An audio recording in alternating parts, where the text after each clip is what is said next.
कल का जो ड्रोन हमला हुआ, वो ड्रोन हमला बेसिकली हमारी जो लोकेशंस हैं उसको डिटेक्ट करने के लिए जो है किया गया। वो एक टेक्निकल चीज़ है जिसको मैं उस तरह एक्सप्लेन नहीं कर सकता, और इसलिए उनको इंटरसेप्ट ना किया गया ताकि हमारी लोकेशंस जो हैं वो लीक ना हो या वो लोकेट ना हो। आपका पीएसएल इफेक्ट हो रहा है? बिल्कुल हो गया। आपका T20 वर्ल्ड कप किसने आपको फाइनेंशियल लॉस दिया? भारत ने।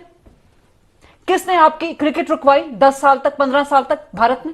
बेशर्म है ये लोग, इनको माफ करना चाहिए। हमने इनको स्टार्स बनाया और ये इस वक्त इंडिया की फैन फॉलोइंग के साथ खड़े। इनको वो फिक्र पड़ी हुई है, हमारे ड्रामे बंद हो गए, हमारे व्यूज नहीं आने। आप कहां कहां पाकिस्तानियों के सेंटीमेंट को रोकेंगे? आपका पीएसएल एक ड्रोन से उनके इफेक्ट होकर रह गया। उनके स्टेडियम की बत्तियां भी बंद हो गई हैं और सिर्फ इत्तेफाक नहीं है कि बंद जब तक आईपीएल भी नहीं, जब तक आईपीएल भारत की सरजमीन से निकलता नहीं है, कम से कम मुझे सुकून नहीं आएगा। जाओ जाके बॉर्डर पे खड़े, जाओ जाके, जाओ जंग लड़ो ना। क्या करोगे तुम लोग? क्या अपने मुल्क के लिए करोगे? क्या दोगे? सपोर्ट तो कर नहीं सके। PSL should not have left, PSL should not have left Pakistan के साथ। आपके सुकून के लिए तो हम जंग नहीं लड़ सकते सर, ये पूरी कौम का सेंटीमेंट। ये खरीदा किस? तुम लोग क्या कर रहे हो? हम लोग क्या कर रहे हैं? असल में हर पाकिस्तानी की सोच यही है, और हर पाकिस्तानी के जज्बात ये हमारे ऐसे ही हैं, ये हमारे सेलिब्रिटीज हैं, इनको हमने यहाँ बिठाया हुआ है। जिम्मेदारी ज्यादा सही कह और ये एक स्टेटस लगाते हुए इनको मौत आती है, कुछ बात करते हुए इनको तकलीफ होती है। नमस्कार दोस्तों, ये तो बस शुरुआत है, क्योंकि आने वाले टाइम पर पाकिस्तान की हालत और ज़्यादा ख़राब होने वाली है। और तुम्हारी क्रिकेट भारत ने नहीं बर्बाद की, तुम्हारी रेपुटेशन, ये जो तुम आतंकवादी कंट्री का टैग लेकर घूमते हो, इसने बर्बाद की है। और इसलिए तुम्हें एयरपोर्ट में पैंट भी खुलवाया जाता है। रिसेंटली सभी Pakistani channels, film actors, politicians को भारत में बैन कर दिया गया, जिसके बाद से पाकिस्तान को जो डॉलर मिलते थे वो मिलना बंद हो गई। इसलिए इनके पॉलिटिशियंस और एक्टर्स अपनी ही आर्मी को गाली दे रही है। ऊपर से इनके डिफेंस मिनिस्टर ख्वाजा आसिफ की एक और वीडियो सोशल मीडिया में वायरल हो गई, जहां पर वो ये बोलते दिख रहे हैं कि उनकी आर्मी ने इंडियन ड्रोन्स को इसलिए इंटरसेप्ट नहीं किया ताकि भारत वालों को उनकी लोकेशंस का पता ना चले। अब भगवान जाने की कौन सी ऐसी लोकेशंस है पाकिस्तान में जो भारत को ऑलरेडी नहीं पता। वैसे भी इनके बातों में कोई लॉजिक होता नहीं है, लेकिन इमोशंस भरे होते हैं। इसी टॉपिक पर चलिए आगे पाकिस्तानी मीडिया का रिएक्शन देखते हैं। वीडियो को लाइक और चैनल को सब्सक्राइब कर लें। जय हिंद। पाकिस्तानी फिल्म स्टार्स, हानिया आमिर है या फवाद खान है या माहिरा खान है, ये सब लोग इंस्टाग्राम पे जाके या फिर ट्विटर पे जाके ये लोग कह रहे हैं कि साहब भारत ने बहुत गलत करा और ऐसा करा वैसा करा, और कोई बोल रहा है कि प्रूफ कहाँ है कि पाकिस्तान मुलव्विज है पहलगाम के हमले में, और फिर बच्चों की फोटोग्राफ दिखा रहे हैं कि भारत की जारियत की वजह से यहाँ पे बच्चे मर। देखिए, मैं आपको 2-3 बातें बताता हूं। ये गलती उनकी नहीं है, इसमें मैं पाकिस्तानियों को ब्लेम नहीं करता, मैं आपको ब्लेम करता हूं। किनको? जो पाकिस्तानी कंटेंट देखते हैं। ये 2-2 कौड़ी के लोग हैं, इनको कोई नहीं पूछता। आपको पता है पाकिस्तान में सिनेमा हॉल बंद हो रहे हैं, पाकिस्तान में मुट्ठी भर सिनेमा हॉल्स हैं, वहां पे पिक्चरें बनना बंद हो गई, लगभग पाकिस्तान में लगभग बंद हो गई हैं। इनके लिए भारत का मार्केट सबसे बड़ा मार्केट है, तो ये आते हैं, फायदा उठाते हैं आपका। ये टीवी सीरियल बना के, लिख के यहां पे लोग देख रहे हैं, और जब भारत में भारतवासियों का खून बहता है तो फिर ये लोग कहते हैं कि नहीं तो भारत की गलती है। क्या प्रूफ? हम क्यों प्रूफ देंगे पाकिस्तान को? सोचिएगा जरा एक मिनट के लिए। Why should we provide proof to Pakistan?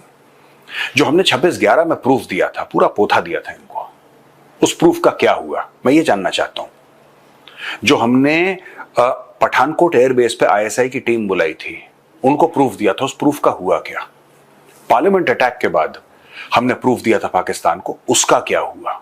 Akshardham मंदिर के बाद हमने पाकिस्तान को प्रूफ दिया, उसका क्या हुआ? कारगिल में मुशर्रफ की रिकॉर्डिंग करी थी, आपको पता है? मुशर्रफ की अपने खुद के उसके जनरल से बात करते हुए हमारी एक हमने फोन टैप करा, उसकी रिकॉर्डिंग हमने दुनिया को दिखाई। क्या हुआ? कुछ नहीं हुआ। हमारे 527 भाई चले गए इस दुनिया से वीर गति को प्राप्त करके फौजी। कारगिल की लड़ाई में हुआ क्या? उससे हासिल क्या होगा? और ये बार बार लोगों का कहना कि ये आर्टिस्ट हैं, इनका सरहदों से कोई, इनका पूरा का पूरा मजहब से भी लेना देना है और सरहदों से भी लेना देना है। आप ऐसा सोचते होंगे। सुष्मिता सेन का बयान है कि वी आर आर्टिस्ट्स। ये जो लेफ्ट लीनिंग लोग हैं ना, इनका दिमाग खराब हो चुका है। इनको पता ही नहीं है कि दुनिया में चल क्या रहा है। ये कह रहे हैं कि आर्टिस्ट का सरहद से कोई लेना देना नहीं है।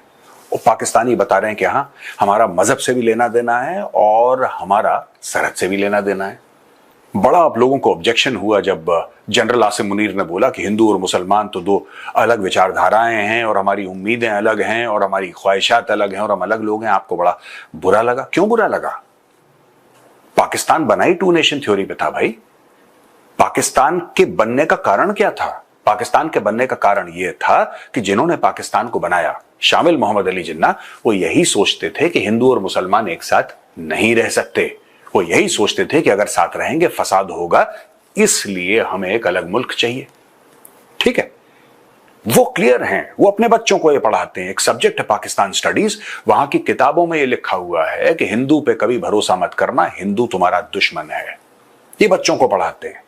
तो मैं आपसे कहता हूं कि as far as Pakistan is concerned, Pakistani mindset is concerned, general Asim Munir ने गलत क्या बोला? उसके मां बाप ने उसको वही सिखाया, उनके स्कूलों में यही सिखाया। हानिया आमिर, उसको स्कूल में क्या सिखाया? उसका कोई अलग पाठ्यक्रम था? उसका कोई अलग अलग सिलेबस था? या फवाद खान कुछ अलग सीख के आया है? या माहिरा खान कुछ अलग सीख के आई है? वही किताबें पढ़ी इन लोगों ने, वही इनके माँ बाप ने सिखाया, वही जहर इनके दिमाग में है। आप लोग कहते हैं कि आर्टिस्ट्स का कोई बॉर्डर नहीं होता। मैं पुराना कोई ट्वीट देख रहा था या कुछ देख रहा था, वो जो अनिल कपूर की बेटी है उसका, she lives in London I believe. मैं देख रहा था कि नहीं, फवाद खान को तो हमें लेना चाहिए। अब इन्होंने शॉर्टकट निकाला है कि दुबई हम रिकॉर्डिंग कर लेंगे, हम यहां कर लेंगे, वहां कर लेंगे, इंडिया में। देखिए साहब, it is time to take action. अगर आप पाकिस्तान के साथ हैं या किसी पाकिस्तानी के साथ हैं तो आप भारत के दुश्मन हैं और भारत के गद्दार हैं, और आप पे अप्रोप्रिएट एक्शन सरकार को लेना पड़ेगा, लेना चाहिए। जो सिने एसोसिएशन है मुंबई में, जिसकी पकड़ ऐसी है बिल्कुल मजबूत, मैं सिने एसोसिएशन और अलग अलग एसोसिएशन से ये रिक्वेस्ट करूंगा। आप लोगों ने चिट्ठी भी निकाली है, बहुत अच्छी बात है, मुझे अच्छा लगा। But as a citizen of India मैं चाहता हूं कि आप हर एक अपने फिल्म स्टार को बोलें कि अगर आपने, Kareena Kapoor, for many many years she has partnered with what I believe is a Pakistani fashion designer. इनको शर्म नहीं आती, इनको कभी भी शर्म नहीं आती। ये मर जाएं लोग यार, घर बर्बाद हो जाएं लोगों के, लाशें बिखर जाएं, इनको कोई फर्क नहीं पड़ता। इनको कोई फर्क इसलिए नहीं पड़ता क्योंकि आर्टिस्ट हैं, देयर आर्टिस्ट्स। आर्टिस्ट का सरहद से क्या लेना देना? ये बंबई में रहते हैं, वही बंबई जहां 26/11 हुआ था, वही बंबई भाई जहां पे 1993 में RDX के साथ बॉम्ब ब्लास्ट हुए थे, कई 100 लोग मारे गए। वही बंबई जहां पे दाऊद इब्राहिम ने आतंक मचा रखा था, वही बंबई।